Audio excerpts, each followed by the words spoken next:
Moi, je m'appelle Marie-Lou. Toi, c'est quoi ton nom? Louis-Victor. Louis-Victor. J'ai écrit plusieurs livres de yoga pour enfants.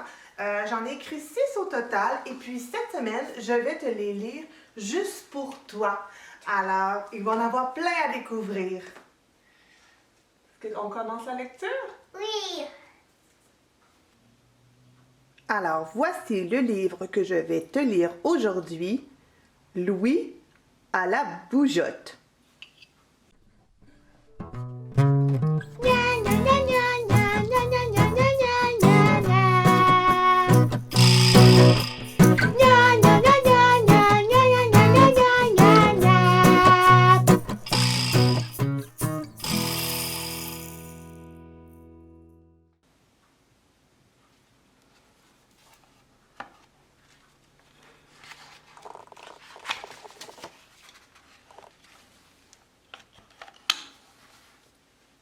Cela fait 3 fois que la maman de Louis lui ordonne de terminer son souper. Il gigote sur sa chaise, raconte une histoire drôle qu'il a entendue dans la cour de récréation et fait des bulles avec sa paille dans son verre de jus de pomme.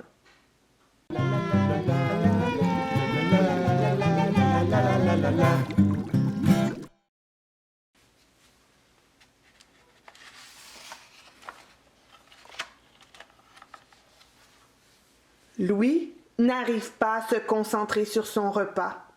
Pourtant, c'est du macaroni triple fromage orange extra mozzarella comme il adore.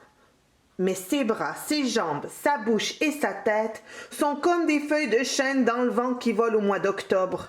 Louis bouge dans toutes les directions, incapable de s'arrêter.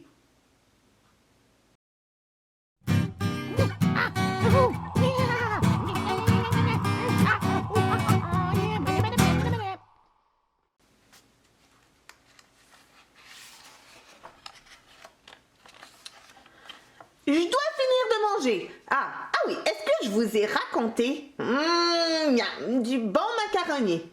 Et là, pouf, c'est moi qui ai gagné la course. Le mot mozzarella, c'est trop drôle quand on le dit avec le nez pincé. Mozzarella. Ah non, mon macaroni est froid.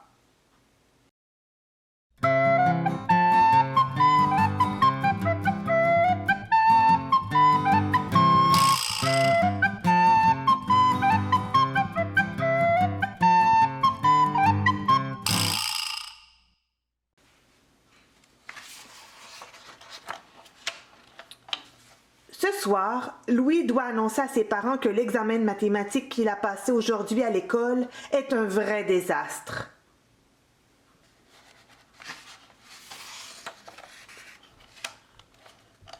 Tu sais, Zen, j'avais pourtant bien fait mes leçons. Son ami Zen, un bambou mais aussi le meilleur conseiller du monde, l'observe attentivement. Qu'est-ce qui s'est passé alors?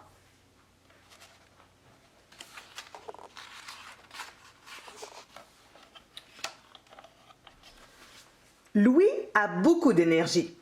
Gentil et souriant, il excelle aussi dans les sports. Mais lorsque son professeur lui a remis sa feuille d'examen, il a lu le mot soustraction au lieu du mot addition. Les 4 se sont transformés en 9.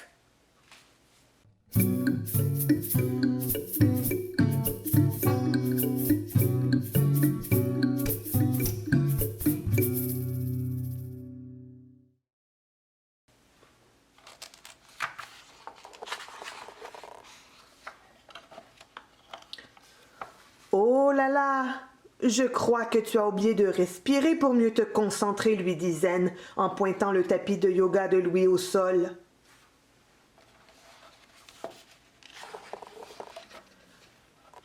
Louis bondit sur le tapis. Il prend une grande respiration. Non, une immense respiration. Comme un ballon d'anniversaire qui se dégonfle, il expire en laissant son corps aller dans tous les sens jusqu'à ce qu'il soit complètement au sol.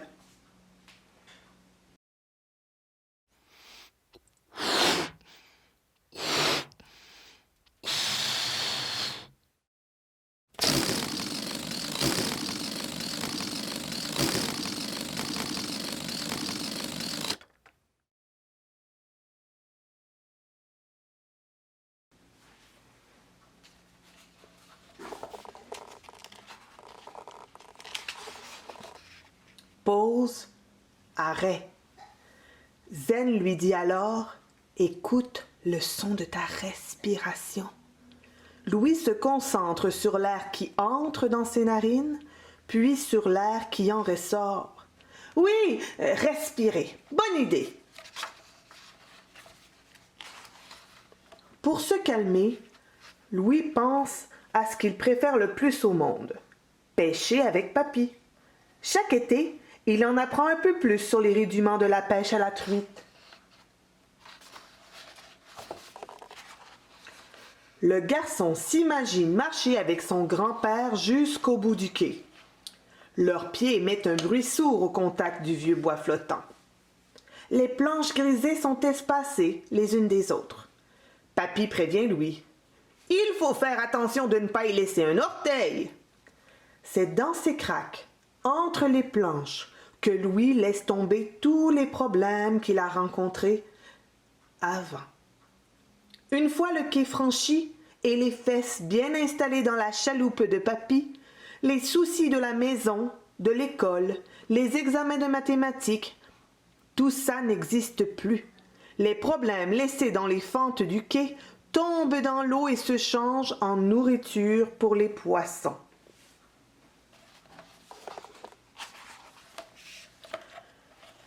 Louis regarde la surface de l'eau. Calme. Il se sent fort et solide comme un guerrier. Il avance un genou devant et ouvre les bras au ciel. Le soleil, les montagnes et l'eau lui donnent la force d'être ici, maintenant.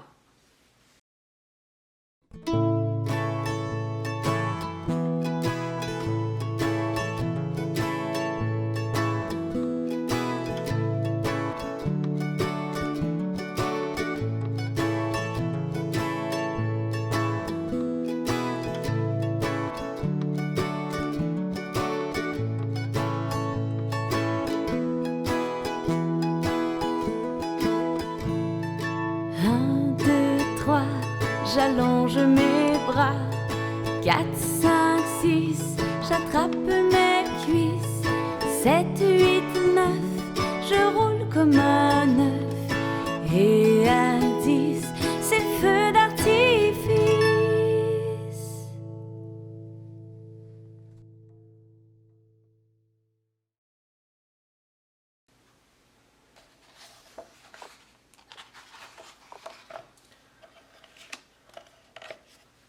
Il enfile sa veste de sécurité. Louis aime qu'elle soit serrée sur sa poitrine. On dirait qu'il se sent alors moins éparpillé dans son corps et dans sa tête. Parfois, maman l'enroule ainsi dans son duvet, à la maison, et il adore la sensation de sécurité que cela procure.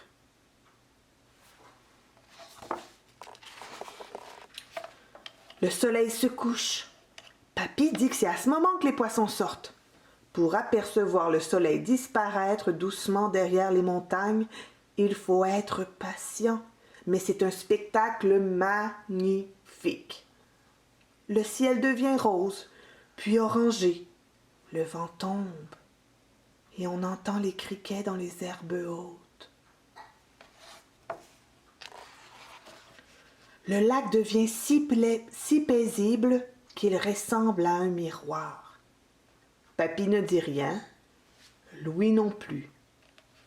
Ce n'est pas grave, car tout le monde est heureux. Puis hop, Louis tire sa ligne au large. C'est si silencieux tout autour qu'on entend le plouf de l'appât qui tombe à l'eau. Louis et Papy essaient de compter le nombre de cercles dessinés dans le lac au contact de l'hameçon.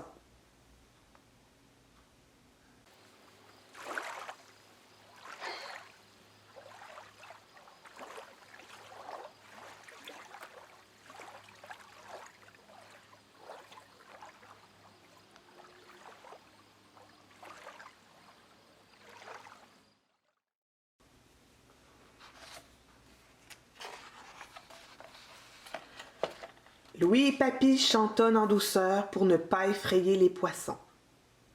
Je suis ici maintenant, quand je respire, je suis présent pour me ramener, me concentrer. Je compte jusqu'à 3 et puis ça y est. 1, 2, 3, me voilà.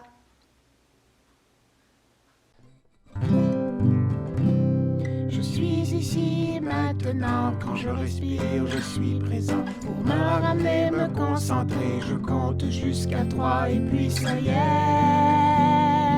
1, 2, 3, me voilà.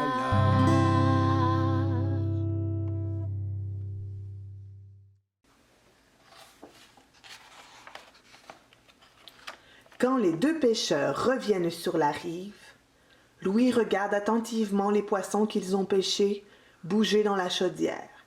Les fixer l'apaise. C'est pour cela que maman lui a offert un aquarium l'an dernier.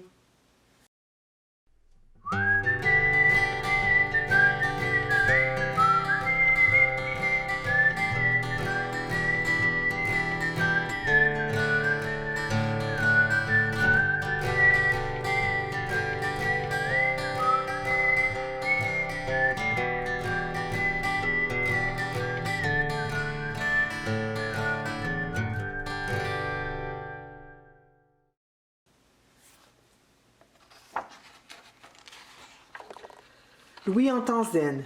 « Tu es là? »« Oui, je suis là, répond Louis. J'ai hâte d'aller pêcher avec papy cet été, mais je dois d'abord réussir mes mathématiques. » Louis remue les doigts et les orteils, termine de manger son macaroni, range son assiette au lave-vaisselle. « Je suis le guerrier des mathématiques! 1, 2, 3, me voilà! »